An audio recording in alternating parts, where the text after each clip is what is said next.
इथे यायच्या आधी मला सांगण्यात आलं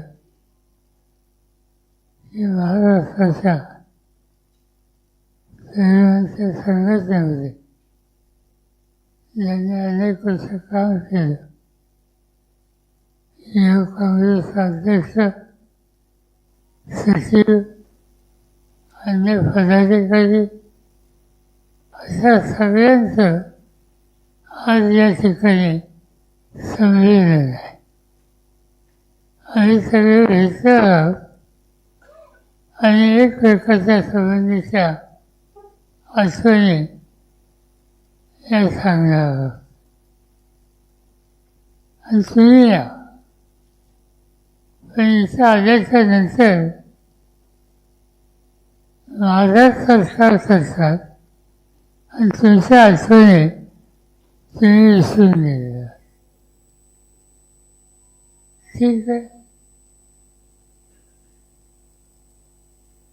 तुम्ही सगळेजण आपल्या आयुष्याचा उमेदीचा काळ युवक काँग्रेसच्या संघटनेसाठी तुम्ही दिला.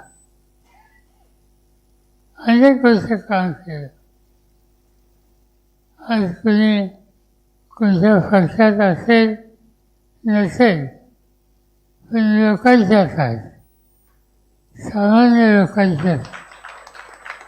आणि लोकांची बांधिलकी ही जाणीवपूर्वक तुम्ही लक्षात ठेवलेली आहे. हे सगळं ऐकल्यानंतर मलाही माझे काही दिवस आठवले. 1958 साली वयाच्या 18व्या वर्षी मी बारामतीतनं पुण्यामध्ये शिकायला आलो. बारामतीला कॉलेज नव्हतं. आणि आल्याच्या नंतर युवक चळवळीमध्ये सहभागी झालो. 4 वर्षांनी मी पुणे शहर युवक काँग्रेसचा प्रमुख झालो. त्याच्यानंतर 5 वर्षांनी महाराष्ट्राचा प्रमुख झालो आणि देशाच्या युवक संघटनेत सहभागी झालो. त्यावेळची स्थिती वेगळी होती. जी राष्ट्रीय युवकांची संघटना जी होती त्याचं प्रमुख इंदिरा गांधी होत्या आणि आम्ही सगळे सभासद. मला असंच आहे, एक दिवशी इंदिराजींना आम्ही विनंती केली की आम्हाला जवाहरलाल नेहरूंना भेटायचं. पंडितजी होते तेव्हा. इंदिराजींनी एक मीटिंग ठेवली युवकांच्या अध्यक्षांची आणि त्या मीटिंगला जवाहरलाल नेहरू येतील असं आम्हाला सांगितलं. आम्हाला धक्का बसला. आणि सगळेजण विचार करायला लागलो की आपल्या आयुष्यात ही फार मोठी संधी आहे. आपण काही प्रश्न पंडितजींच्या समोर मांडू. शेतकऱ्यांचे असतील, तरुणांचे असतील. 3 वर्षी हे दिल्लीचं नेहरूंचं निवासस्थान होतं. तिथेही बैठक होती. आम्ही सगळे बैठकीला गेलो. सगळ्यांनी ठरवलं होतं मी काय बोलवायचं, दुसरं कोणी काय बोलवायचं. आणि त्याप्रमाणे तयारी झाली गेलं. पंडितजी आले आणि काय बोलायचं हे विसरून गेले. पण त्यांची फसायची एवढी उत्सुकते की आमच्या थोडंसं वाक्य होतं. अशा अनेक गोष्टी पाहायला मिळतात. पण आनंदाची गोष्ट होती की त्या काळात इंदिरा गांधी या योग संघटनेच्या प्रमुख होत्या आणि त्यांच्यापासून आम्हाला खूप शिकायला मिळालं. इंदिराजी या देशाचं नेतृत्व करायला निघाल्या आणि त्यांची एक आयुष्यातली अत्यंत महत्त्वाची गोष्ट मला ऐकायला मिळाली. इंदिरा गांधी प्राईम मिनिस्टर झाल्या आणि त्यांची व्हिजिट रशियाला होती. रशियाला इंदिरा कुमार गुजराल हे अँबॅसेडर होते. इंदिराजी गेल्या. साधारणतः एक प्रथा आहे, एखाद्या देशाचा प्रधानमंत्री तुमच्याकडे आल्याच्या नंतर त्या लेवलचा तुमच्या देशाचा दुसरा पदाधिकारी यांनी त्यांचं स्वागत हे करायचं असतं. इंदिरा गांधी मॉस्कोला उतरल्या.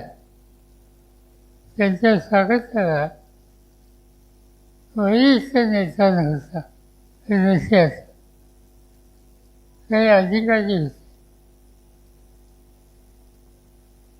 गुजरातांच्याकडून ही गोष्ट ऐकली आहे.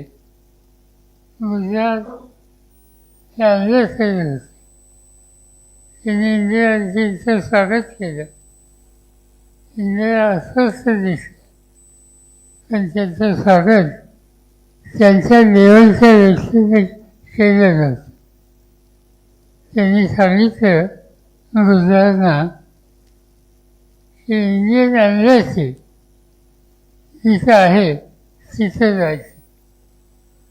इंडियन एम्बॅसी रशियातली मोठी आहे, तिथं भारतीय अधिकारी असतात. इंदिरांनी सांगितलं की तिथं जायचं. माझ्या आपल्या अम्बॅसेडरच्या घरी गेल्या. इंदिराजी तयार झाल्या आणि सांगितलं गुजरातना इथं जे कुटुंबाचे लोक राहतात त्यांच्यातली जी लहान मुलं आहेत त्या सगळ्यांना बोलला. 9 मुलं होती आणि इंदिरा गांधी तिथं त्या मुलांच्यावर खेळायला लागले. रशियाचे राष्ट्रपती हे स्वागतासाठी एकाच ठिकाणी उभे होते. त्यांनी इंदिरा गांधींना रिसीव्ह केलं नाही, ते त्यांच्या निवासस्थानी इंदिरा गांधींची वाट बघत होते. जेव्हा त्यांच्या लक्षात झालं इंदिरा गांधींनी इथे यायच्या ऐवजी ते अँबॅसेडर गेले, त्यावेळेला त्यांच्या लक्षात आलं आपल्याकडे चूक झाली. देशाचा प्रधानमंत्री म्हणून इंदिराजींच्या आल्यात त्यांचा आपण सन्मान केला नाही, त्यांना आपण योग्य पद्धतीनं रिसीव्ह केलं नाही. ते स्वतः इंडियन एम्बॅसीत गेले आणि इंदिरा गांधींची माफी त्यांनी मागितली. इंदिरा गांधींनी सांगितलं माझ्या माफीचा हा प्रश्न नाही. 40 कोटी लोकांचं प्रतिनिधित्व मी करते आणि त्या 40 कोटी लोकांची प्रतिष्ठा एखाद्या देशात होत नसेल तर हे मी कधी मान्य करणार नाही. सांगायचं तसं या नेतृत्वाने देशाच्या भविष्याचा हा निर्णय आणि प्रतिष्ठेचा हा विचार मिळाला आणि त्यांच्याबरोबर युवकांचं काम ही करायची संधी आम्हाला लोकांना मिळाली हे आमच्या व्यक्तिगत जीवनाचं ते भाग्य मी समजतो. अनेकांच्यावर काम करतात, मनमोहन सिंगांच्यावर काम करतात, नरसिंगांच्यावर काम करतात, अनेकांच्यावर काम करतात. आज देश एका वेगळ्या दिशेने चालला. नरेंद्र मोदी देशाचे प्रधानमंत्री आहेत. काही राजकीय विचाराच्या संबंधी आमची त्यांची भूमिका ही वेगळी असू शकते, पण आज भारताच्या बाहेर देशाची प्रतिष्ठा जपण्याचं काम मोदी करतात ही गोष्ट आपल्याला दिसून चालणार नाही. तिथं देशाची प्रतिष्ठा जिथे येते तिथं राजकीय मंत्री हे करायचे नाही. आणि म्हणून मला ज्यावेळी सांगितलं गेलं की तुम्ही सर्व एकत्र येणार आहात, अनेक पक्षाचा, पण तुमच्या आयुष्याचा उमेदीचा काळ तुम्ही एका विचारानं काम करण्यात घालवला. आणि असं असताना आज तुम्ही वेगवेगळ्या पक्षात असला तरी आपल्या जुन्या अडचणी लक्षात ठेवून आपण पक्षामध्ये विसरून या ठिकाणी एकत्र येतात हे मला समजलं. त्याचा मला मनापासून आनंद झाला आणि त्यासाठीच विचारलं आपण काम करत राहू, संधी मिळेल त्याची उपयुक्तता समाजाला कशी देता येईल तो अखंड प्रयत्न करू. आणि त्यासाठी हा जो तुमचा प्रयत्न आहे हा इथं थांबू नका. जुन्या सरकारांना बरोबरूया, सामायिकपणानं राष्ट्रहिताचं कुठलं काम करायची संधी मिळत असेल तर एका विचारानं त्याच्यात सहभागी व्हा आणि या देशाची प्रतिष्ठा ही वाढवण्याचं काम आपण सगळे मिळून करू. त्या कामाला माझ्या तुम्हा सगळ्यांना शुभेच्छा देतो. माझे 2 शब्द संपवतो. मी या ठिकाणी ज्यांनी या ठिकाणी हा कार्यक्रम आयोजित ठेवला त्यांनी गुस्से आणि त्यांच्या सहकार्यांना मी धन्यवाद देतो आणि आपली रजा घेतो. धन्यवाद. आजचा हा कार्यक्रम